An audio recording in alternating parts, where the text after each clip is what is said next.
So let's get into it. We don't have too long. I run a company called Social Talent, and we're going to be the sponsors of this stage. And I'm very passionate about talent acquisition, learning, and talent in general. I want to share with you over the next 15 or so minutes some of the insights I've gained with some of our customers over the last few years that got me thinking about excellence and maturity as a whole. So let's get started. Let's hope. So, TA maturity. I want to talk to you about what it is, why you'll never quite get there, and why that's okay. I was inspired to talk about this a few months ago, talking to a customer of mine who was telling me that they are trying to move from level 3 in the Burson model of TA maturity to level 4. And I was really intrigued to know what that meant for them. When I dug into it a little bit further, I realized they'd never get there. And that's what I want to share with you here this morning. So let's get started on this. So I want to talk to you about what's happening today in the world of work that's affecting talent acquisition. I want to talk to you about what it means for hiring organizations, and then I'm going to introduce you to a framework which hopefully will help you understand where you are in your journey and how you can get to the next stage. So jumping into what's happening in the world of work today, I'm going to talk about 3 core themes that I believe are affecting talent acquisition and driving us today. The first is the unbelievably tight labor markets we work in. We are facing record levels of employment in most Western markets. Across most of Western Europe, into the US, you've got record lows in terms of unemployment rates. See it falling rapidly in the EU in particular over the last few years. Does anyone here recruit in the Czech Republic? Czech Republic has an unemployment rate of about 2.3%. Good luck finding talent in the Czech Republic. There's just nobody left. You get this, yeah? You get this. So we all face these tightening labor markets. It's probably the number one reason why TA is having to transform. We used to be the only coffee shop in town. Now there's 20 coffee shops. There's a Starbucks on every corner. We need to be better and raise our game in talent acquisition to find the talent that's left. That's what's driving this. Number 2 trend is the global mobility of labor. It doesn't matter if you are recruiting in a country that has a high level of unemployment. The technical people in your country can move wherever they want. We live in a world where if you're paid well, if you're in a technically proficient role, technical IT or medical science, you can up sticks and fly a Ryanair flight for 39 euros to any city you want and work there and earn a wage instead. I'm finding that in a lot of the big multinationals based in Europe that hire highly technical staff, up to 80% of their workforce are individuals who do not or are not from that actual country. They don't rely on the countries they're in to staff their businesses. I spoke to a good friend of mine, Tom, who runs sourcing for Microsoft globally, and I was asking him where he needs talent. And he said, Johnny, I don't care where the talent is today. 80% of the people we hire into Microsoft move countries to take their job in Europe. That's the environment we work in today. The talent is mobile. Even if your market has more of them, they'll move somewhere else if there's a better job. Third trend I want to talk about that's affecting us is the fact that digital natives, the workforce that grew up with the internet, as of 2020, which is 3 months away, in 3 months, this part of the workforce will make up most of the workforce. So we'll reach a tipping point come January where more than 50% of the workforce grew up with the internet. That means that they have a whole different set of expectations about how everything is done. It's different for Gen Xers like me, or if you're different generations, baby boomers. We tolerate poor technology still because we didn't already always have great technology. This generation do not tolerate it, and they make up the majority of the workforce probably right now today in our markets. And the fourth theme is this big focus we've had to have on experience. So in recruiting, we focus a lot on candidate experience. You're going to hear a lot on the stages around here today about employee experience, which is just a journey. You start as a candidate, you become an employee. And employee experience has become a big theme because it drives profitability in organizations. And it's demanded by staff. If you want to keep the great staff and have them do wonderful things in your organization, they demand better experiences. So these are the 4 trends that are impacting talent acquisition today.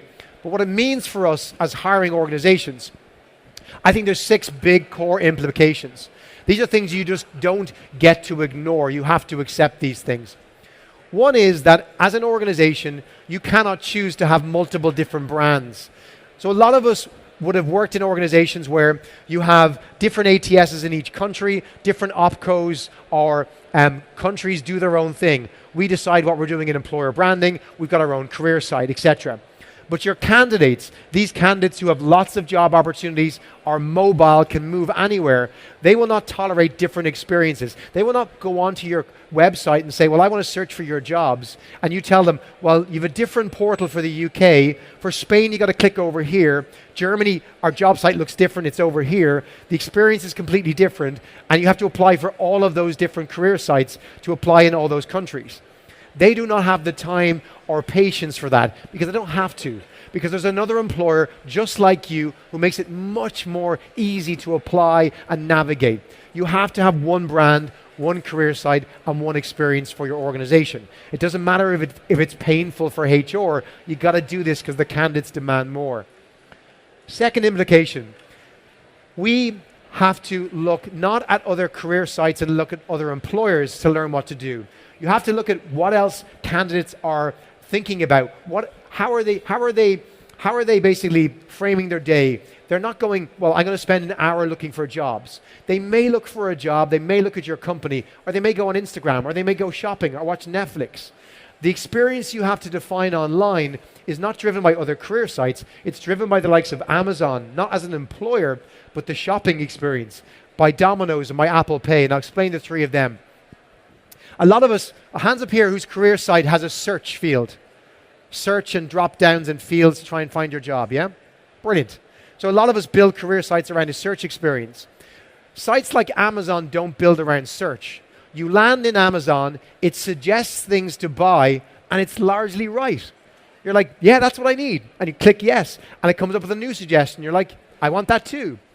When you live in that kind of a world and you go onto a career site that forces you to click options and search for words, people don't tolerate that anymore. They expect your career site to just know what to recommend to the candidate. I think you'd like this job. Yes, I would like that job. That's brilliant. And you should also look at this. Thank you. That drives the experience expectation. Domino's. Has anyone here ever used the Domino's app to order pizza? You can order a pizza for 12 euros and track it through the oven as it comes out of the oven into a box, into a driver, into a car or a bike, and you can follow it all the way to your home. What happens when you apply to a job? Can you track your job application that way? It's crazy that we can track a pizza through the entire process, yet when we talk about our careers, one of the most important defining things in our life, we cannot track where we are ever. And we don't want to ring a recruiter and talk to her. God, we don't want these experiences where we have to deal with people. We expect everything to be available instantly, and we trust the technology. If you're not giving that kind of an experience about your process tracking, people are going to walk away. And then the transaction. I've got 4 boys, right? 4 young boys. My youngest is 11 months old. My eldest is 11 years of age. A few weekends ago, I was on my own for 4 days, and I was in a supermarket. And those of you who've tried to navigate your way around a supermarket with 4 young children, trying to pay for stuff. I'm holding a baby, bags. I have twin boys who are 4 who are running in different directions. But I go to pay, and my payment experience is this. And I walk away. That's my transaction. When I go online, I was shopping for a t-shirt recently, and I went to a site I've never been on before. I wanted to buy a t-shirt. I clicked Apple Pay, and the whole thing was done. My shipping address, my credit card, my billing address was just done. Yet people come to your career site or to your web pages and you have them fill out new information, re-upload the resume and CV, fill out your name and salary expectations and countries. This is not the world we live in. The transactions we expect are instantaneous. If I've given my information to LinkedIn or Indeed, I expect you to use that. So these expectations drive this.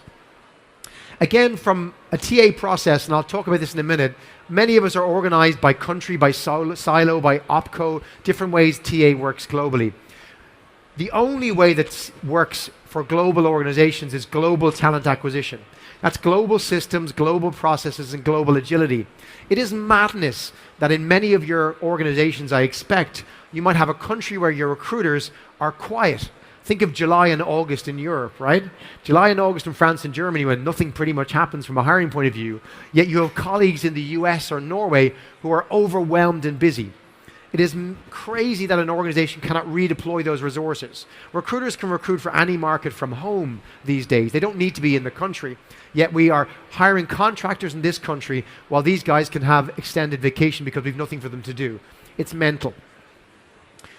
Fourth thing, we're all talking about working as partners. Partners in hiring is not just the recruiters or the talent acquisition professionals, but also hiring managers and HR business partners. Partnership is required to deliver excellent hiring.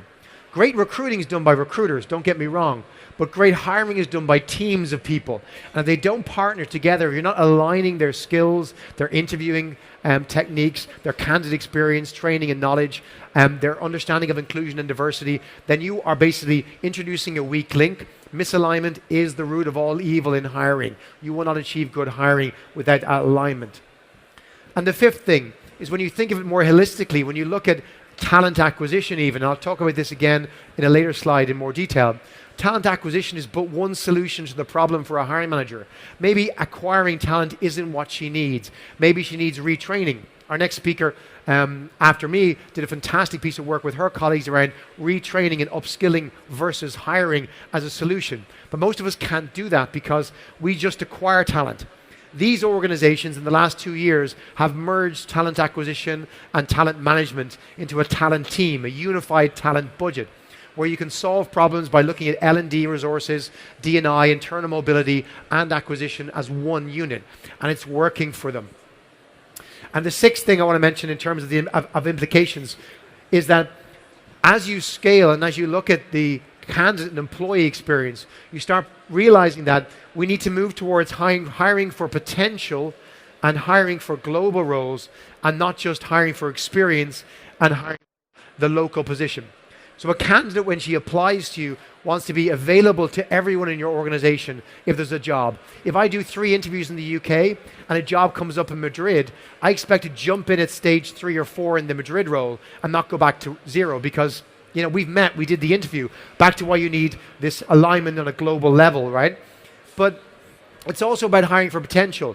If you let hiring managers make the decisions for just their roles, your unified talent organization is trying to plan for the future. And if hiring managers only hire for the present, we'll never solve those problems. Organizations like Amazon and Google have pioneered this, where they've got hiring committees who make decisions for the whole organization. So when you have a rec, the hiring committee interviews for that rec because they're thinking about the long term, the next 2 or 3 jobs for the organization. That's how you really do talent planning. It is a maturity of where you will go as you go up the scale here. So looking at this, the macro environments, the implications for a local level, force us to look at where we are in our TA maturity framework. And I'm going to not dwell on this slide for too long, but essentially what I see in the world are 3 core models of talent acquisition. You are either a local HR, which is typically a more immature team, which is HR doing recruiting for the country or OPCO they work in, and they report to the local HRD, right? This model is very, very familiar with most of us. Most of us start this way. As we realize the implications that I share with you there, you start going, you know what, we need some global processes. And a lot of organizations look at a center of excellence model, where they start to look at global employer branding, global interview processes. So you have a global head of talent, but she doesn't necessarily own any of the recruiters' roles. Recruiters still typically work for the local HRD, local function. They try and abide by global standards, but there's a real problem there because they don't work for the global head of recruitment. And when there's a crunch and when there's pressure, they look at the boss who pays their wage, decides their bonus, and they ignore the global COE group. That happens a lot. The next progression is often the global TA team, though. You look at Lee from IBM, who'll be speaking tomorrow, talking about global TA. Barbara from Nielsen, who'll be on this stage later on today, talking about global TA. Where you work in a situation whereby your recruiters may still work on site in the OPCO for the local team, but they report into a global TA team. They don't work for local HR because the organization is aligned globally for all the reasons I mentioned. And you find that all of us typically work somewhere either in one of those 3 models or as a hybrid of one of those 3 models. Some of us move into COE as a bridge to global TA, but most of us are probably heading that direction. So I'll push back to what I started with talking about the Burson TA maturity framework. This has been around for a good number of years. Josh published this about 6 years ago, and it's a really good framework to understand where you are as you go up the TA scale. But there's a big challenge with this, right? The challenge is this, that it's about recruiting, it's about talent acquisition. And if you only look at this, which is, going from that local HR spray and pray to hiring dedicated recruiters, splitting out the roles to a recruiting team, all the way up to the partner level. It's brilliant, and most of us work around this framework, but it ignores the fact that we have a whole group of partners who we need to work with to deliver hiring, which is why I propose that this falls down after a while. And about halfway through your maturity in TA, you need to start looking at your hiring maturity. So taking in those colleagues and thinking about structured interviews and bringing in HR business partners into your hiring practices, bringing in mandatory interview training for hiring managers, developing robust rubrics and guides for them to ask great questions, listen for great answers, teaching them hiring selling skills, and moving towards hiring for potential and hiring committees. But even then, when you start thinking about this separate maturity framework for hiring, there's a challenge halfway here, which is the fact that you're not thinking holistically about the bigger problems the business is trying to solve, which is a bigger talent problem. You're not thinking about the fact that you need to be doing workforce and skill planning. You need to be delivering training, which is probably only for onboarding and hypos at this point, but bringing in bottom-up personalized learning, looking at an organizational structure built around the employee experience, and all the way at the top, skills solutioning. So not just doing hiring plans, but talent plans. Bringing the L&D resources, the TA resources, the TD, internal mobility, D&I resources together to really figure out how we deliver talent and skills across an entire enterprise for the next year. And you have to mature towards this. You can't just jump in here, because you can't be this organization until you solve some of these problems. So that's the kind of new framework I wanted to introduce to you guys this morning to think about. And most of us, the reality is it's not linear. We live somewhere here and somewhere here whilst we're also doing this. But it's a framework to start kind of giving yourself some milestones and goals towards to understand where you are going as a TA team and TA function. And to me, it leads to a kind of bigger view that we have in social talent, which is around this concept of hiring excellence. To do hiring excellence well, you've got to nail your process, which is very much a TA organizational thing.